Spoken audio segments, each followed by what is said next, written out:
Hello students, CA exam के आप सबके एडमिट कार्ड आ चुके हैं। आईसीएआई ने आप सबके लिए एडमिट कार्ड जारी कर दिया है। लेकिन बहुत सारे स्टूडेंट परेशान हो रहे हैं। बहुत सारे स्टूडेंट के फ़ोन आ रहे हैं कि सर हमारे एडमिट कार्ड में वो प्रोविज़नल लिखा हुआ आ रहा है, प्रोविज़नल एडमिट कार्ड या प्रोविज़नल लिखा हुआ है, तो सर ये क्या प्रॉब्लम हो गई। तो स्टूडेंट परेशान होने का ना तो ये समय है और ना परेशान होने वाली ऐसी कोई बात है, इतनी कोई चिंता करने वाली बात नहीं है।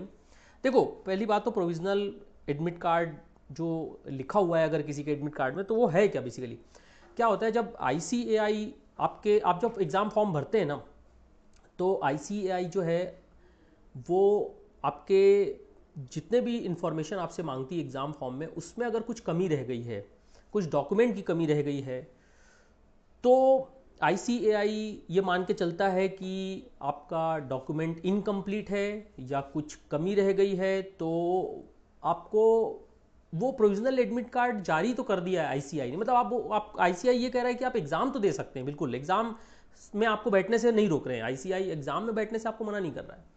वो बोल रहा है कि एग्ज़ाम में तो आप बैठ सकते हैं क्योंकि आपने एग्ज़ाम फॉर्म भरा है, लेकिन अगर कुछ कमी रह गई है या तो ये भी चांसेस हैं इस बार कि आईसीएआई ने आपके डॉक्यूमेंट का वेरिफिकेशन अच्छे से नहीं किया है या उनके वेरिफिकेशन करने में कुछ एरर आ गया होगा जिसके कारण आपके एडमिट कार्ड में प्रोविजनल आ रहा है।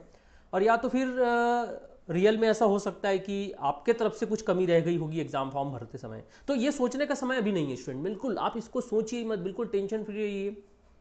आप अपने एग्जाम की तैयारी करिए, पूरा फोकस अभी पूरे एग्जाम में लगा दीजिए आप, क्योंकि आपको एग्जाम में बैठने से तो कोई रोक नहीं रहा है, आप एग्जाम तो अपीयर होंगे।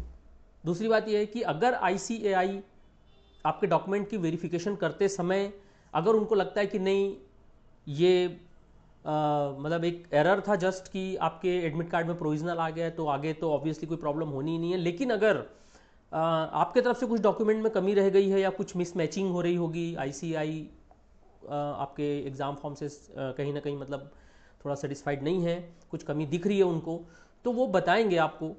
या तो आपको मेल आएगा कि भाई आपके डॉक्यूमेंट में ये कमी रह गई है, तो आप उसको बाद में एग्ज़ाम के बाद आप उसको तुरंत इस चीज़ को दूर कर लीजिएगा। या फिर आप आईसीएआई से कांटेक्ट करके आप पूछ सकते हैं कि भाई क्या क्यों मेरे एडमिट कार्ड में प्रोविजनल लिखा था, बट याद रखना आफ्टर एग्ज़ाम, आप एग्ज़ाम तो दीजिए पहले।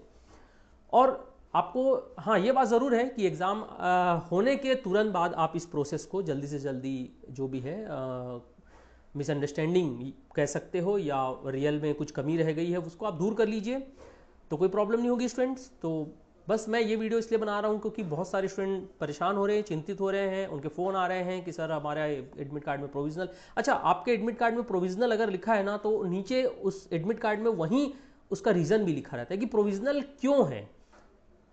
और अगर वो भी नहीं लिखा है, रीज़न नहीं लिखा हुआ है, तो ठीक है, कोई बात नहीं, तो भी चिंता करने की। अगर रीज़न लिखा हुआ है तो आपको रीज़न दिख रहा है कि भाई इस रीज़न से प्रोविजनल लिखा हुआ है, तो भी एग्जाम में आपको अपीयर होना है। और अगर रीज़न नहीं लिखा हुआ है, इन केस नहीं लिखा हुआ है, तो वो आप क्लेरिफाई कर सकते हैं आफ्टर एग्जाम। मतलब आप एग्जाम दे के आइए, उसके बाद इस चीज़ पे ध्यान लगाइएगा, इसके बाद इस चीज़ पे आप ये करिए। अभी अब मैं सारे स्टूडेंट को ये कहना चाहता हूँ, अब पढ़ाई से बिल्कुल आप मतलब डिस्ट्रैक्ट मत होइए, आप दूर मत जाइए, बिल्कुल अपने ध्यान को भटकाइए मत इन सब चीज़ों पे, और बिल्कुल पढ़ाई पे लग जाइए, निश्चिंत रहिए, एवरीथिंग विल बी ओके। और आपको ऑल दी बेस्ट सारे स्टूडेंट, बहुत अच्छे से पढ़िए। अब समय बहुत कम बचा है स्टूडेंट, तो बस यही कह सकते हैं, एक्सेल एजुकेशनल इंस्टीट्यूट आप सबके लिए बहुत मेहनत करते आ रहा है, और आप सब भी मेहनत बहुत कर रहे हैं और करते रहेंगे आने वाले समय में। अब देखिए जैसे जैसे एग्ज़ाम नज़दीक आ रहा है, बहुत क्रूशल टाइम है, तो एक एक सेकंड कीमती है, बिल्कुल अपना ध्यान पढ़ाई पे लगाइए student. All the best, thank you so much.